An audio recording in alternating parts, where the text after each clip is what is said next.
Before we get too comfortable talking about our lives at home, it's important to consider those among us with no home at all, which is what Califasane has been doing. Excuse me, could you tell me, could you tell me the time? Pedro has grown used to life on the streets. And they just pass you by and they just go like that. But he might never get used to being overlooked. And people out there have no idea that it is okay to say no.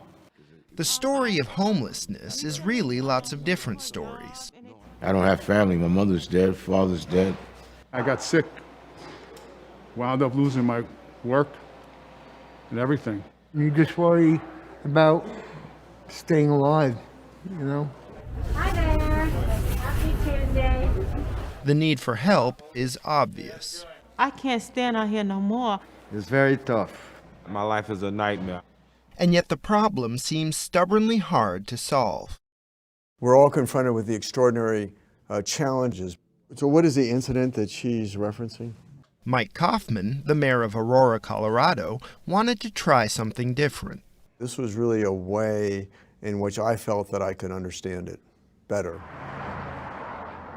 He says he wanted to immerse himself in homelessness for a week. What kind of ground rules did you set for yourself? Don't bring any money or access to money. Don't bring any food. So I had a backpack, had a sleeping bag, extra pair of socks, and the clothes I had, and that was it. How about a cell phone? I did have a cell phone.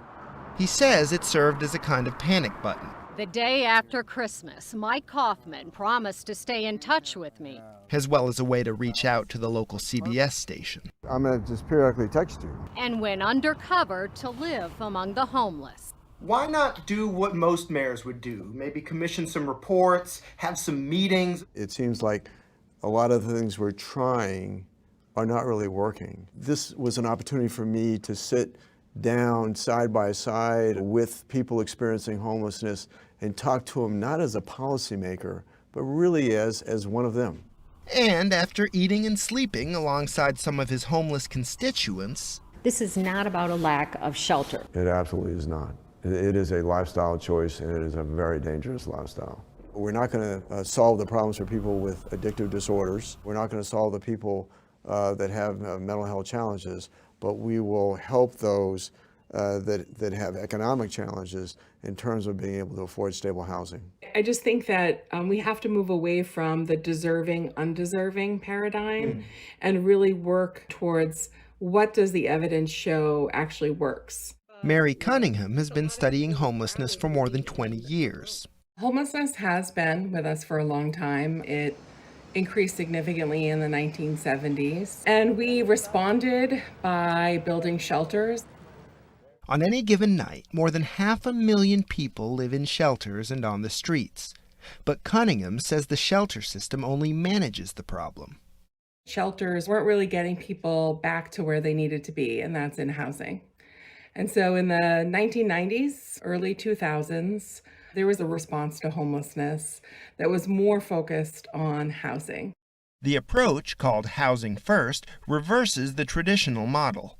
We would say, hey, let's help you get a job. We can help get you some substance use counseling, but you need to do all of those things first. So we really used housing as a reward, and it didn't work, quite frankly. Why not?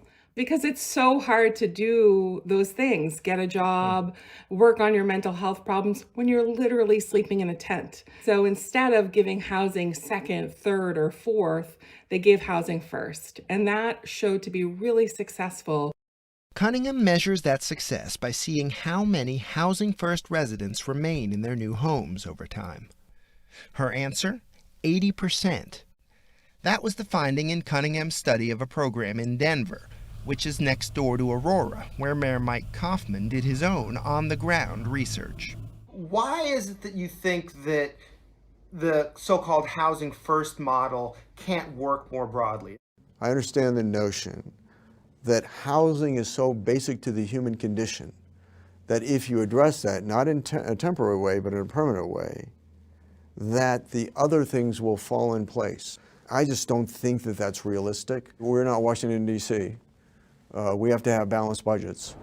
Cunningham says the problem is perception. If I'm a politician, I would think that one of my first reactions is, this sounds expensive. Housing provides really significant returns on investment. So for example, let's take people who are experiencing chronic homelessness. They're moving in and out of shelter. They're moving in and out of emergency rooms. They're having interactions with police. All of those emergency services really cost a lot of money. With Housing First, one study found emergency room visits dropped by 53%. Arrests and incarcerations dropped by about 58%. And the use of emergency shelters essentially ended. Also, participants' mental health symptoms decreased by 35%, and the number of residents using any drugs fell 37%. Perhaps the most important finding: since the Veterans Administration embraced the Housing First program a decade ago, veteran homelessness has been cut in half. The moment I enlisted, that started my path on homelessness. James Santiago served in the military for 6 years. I got out of the Marine Corps in '89, wasn't diagnosed with PTSD until 2010. That's a long time. Didn't know why I was drinking as much as I was. After living in shelters for 3 years, Santiago was placed in a Housing First program. He's been living in a fully stocked studio apartment like this one since 2012. And so you have the bed, table with a couple chairs, an air conditioner. A place to put your stuff, your very own bathroom. In New York City, where homelessness rates are among the highest in the country, Jericho Project is one of the organizations that provides housing and services, like substance abuse and career counseling, for veteran and other homeless populations. The people who live in this facility, do they pay rent? They do. They pay rent. They pay 1/3 of their income. Adriana Rodriguez Baptiste oversees programs at Jericho Project. And if they have no income? We help them find income. The Urban Institute's Mary Cunningham says it's going to take more advocacy to make Housing First widely available. Is part of the work convincing everyday people, everyday taxpayers, that it's actually a good idea, while they're paying their rent every month or paying their mortgage every month, to give free housing to some other people, some of whom might have problems? Yeah. Part of it is there are myths that people choose to be homeless. And I don't think the evidence bears that out. When you offer someone a key to an apartment, they take that choice. The problem is people just don't have good choices. They know what the solution is. They'd rather them die in the street. You see, that makes me cry. Most people think of homelessness as something that happens to someone else. I always thought they were a victim of their own poor choices. People who experience it firsthand I'm doing the right things to get somewhere, and I ain't going no damn where. Still can't quite believe it. I'm really trying my best to be something. All I need is a little room or a kitchenette. For some of them, a place to live doesn't seem like the solution to all their problems, but it does seem like a start. My biggest hope is that the day will come that when I first wake up in my apartment, I'm not worried that I'm still on the street. When I wake up and I'm not at home.